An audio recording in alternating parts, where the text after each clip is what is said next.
In Seattle in 1999, anti-globalizers thought they could bring down the worldwide capitalist economy by demonstrating. In September 2008, Wall Street proved banking to be far more destructive. As global money froze up, bankers had to beg the U.S. government for a gargantuan bailout. Anti-globalization activist Samir Dasani is trying not to gloat now. He accuses the World Bank and International Monetary Fund of abetting the United States in what he calls reckless capitalism. There's an element of I told you so about the whole thing.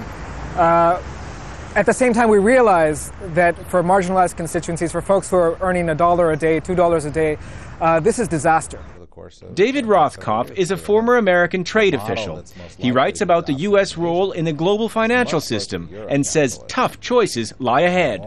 If you're a historian and you're 50 years or 100 years in the future and you're looking back at this period, you will see 9/11 as an important moment, but you will see the meltdown of September 2008 as far more significant. We're going to have to fundamentally rethink that kind of conception of American exceptionalism that has enabled us essentially, certainly in the Bush administration, but for most of recent American history, to operate as we want to, when we want to, and how we want to.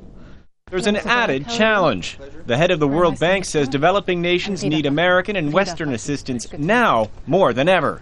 The scope of this problem is much larger than what we can deal with. So we're well positioned to be of help, but what we also have to try to do is continue to get the developed world to follow through on their promises.